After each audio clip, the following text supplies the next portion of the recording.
Hello दोस्तों, मेरा नाम है निमेश कुमार और आप देख रहे हैं Sushila short hand and info. तो दोस्तों, जैसा कि मैंने अपनी पिछली वीडियो में कहा था कि मैं अपने बिगिनर दोस्तों के लिए शॉर्ट हैंड 0 से लेकर 100% लेवल तक लेकर के आऊँगा। तो दोस्तों, बोर्ड में आप लोग देख सकते हैं किस तरह से हिंदी शॉर्ट हैंड में वर्णमाला को लिखा जाता है। दोस्तों, जिस तरह से इसमें वर्णमाला को लिखा जाता है वो है क ऐसे लिखते हैं, ख ऐसे लिखते हैं, ग ऐसे लिखते हैं, घ ऐसे लिखते हैं। और पूरी ही की पूरी मैंने चार्ट यहाँ बना रखी है, जिसमें से क थोड़ा पतला होता है दोस्तों, ग थोड़ा मोटा होता है। सेम सेम समझ के आप इसमें कंफ्यूज मत होइएगा। और भी ऐसे सिमिलर वर्ड्स दिखेंगे जिनके साइन सेम दिखेंगे, लेकिन वो थोड़ा पतला और मोटा होता है।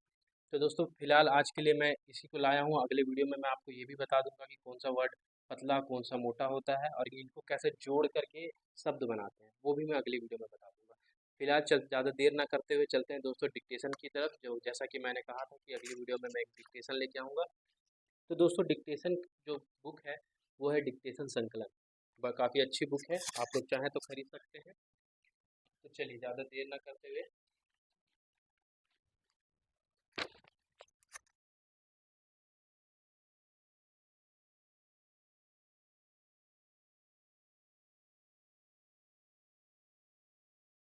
Ready, start. महोदय, यह बड़े गौरव और प्रसन्नता की बात है कि हिंदुस्तान में 10वां विश्व हिंदी सम्मेलन का आयोजन किया गया है, जिसमें लगभग 40 देशों के प्रतिनिधियों ने हिस्सा लिया था। मैं इस संबंध में कहना चाहता हूँ कि इन प्रतिनिधियों में से कई प्रतिनिधि तो उन देशों से इतर के थे जहाँ पर हिंदी बोली और समझी जाती है। 10वें विश्व हिंदी सम्मेलन में वेनिस विश्वविद्यालय, इटली की प्रोफेसर मार्का ने कहा कि भारत में उनकी शुरू से ही रुचि रही थी और इसलिए हिंदी सीखी थी। हिंदी एक वैश्विक पहुंच रखती है।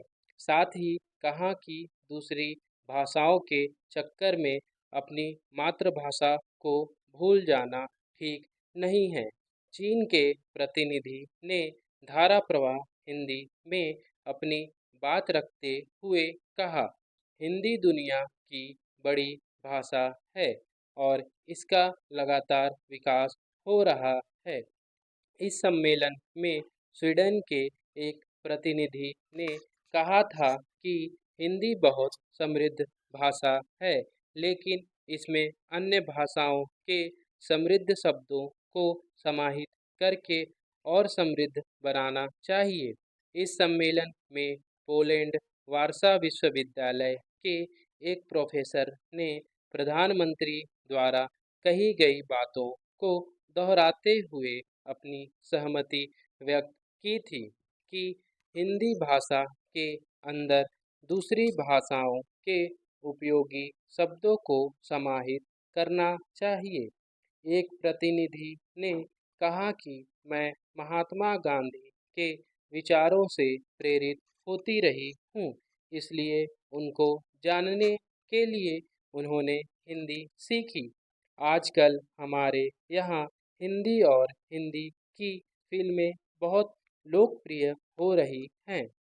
विश्व हिंदी सम्मेलन में विदेश नीति विषय पर एक समानांतर सत्र का आयोजन किया गया था, जिसमें विशेषज्ञों द्वारा जोर देते हुए कहा कि विदेश नीति में इसका अधिक से अधिक प्रयोग किया जाना चाहिए। एक वरिष्ठ पत्रकार ने प्रशंसा करते हुए कहा था कि विदेश मंत्रालय में बीते एक वर्ष से हिंदी का प्रयोग काफ़ी बढ़ रहा है।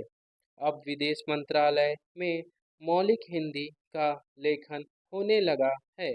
उन्होंने विदेश मंत्रालय की वेबसाइट पर मौलिक हिंदी लेखन को और बढ़ाने की आवश्यकता जताई और क्षेत्रीय भाषाओं में भी जानकारी उपलब्ध करवाने का सुझाव दिया। उन्होंने यह भी कहा कि प्रधानमंत्री और विदेश मंत्री हिंदी में बोल रहे हैं, लेकिन विदेश मंत्रालय के अधिकारी आज भी अंग्रेजी ज़्यादा बोलते हैं। स्टॉप। तो दोस्तों, जैसा कि मैंने कहा था कि मैं अपनी अगली वीडियो में शॉर्ट हैंड की एक डिक्टेशन लेकर के आऊँगा, जैसा कि मैंने लेकर के आया। अब अगली वीडियो में मैं आप लोगों को बताऊंगा कि कैसे इन वर्णमालाओं के शब्दों को जोड़ा जाता है। उसके अलावा फिर एक और डिक्टेशन मैं आपको दूंगा। तो दोस्तों अभी के लिए इतना ही। जय हिंद, वंदे मातरम।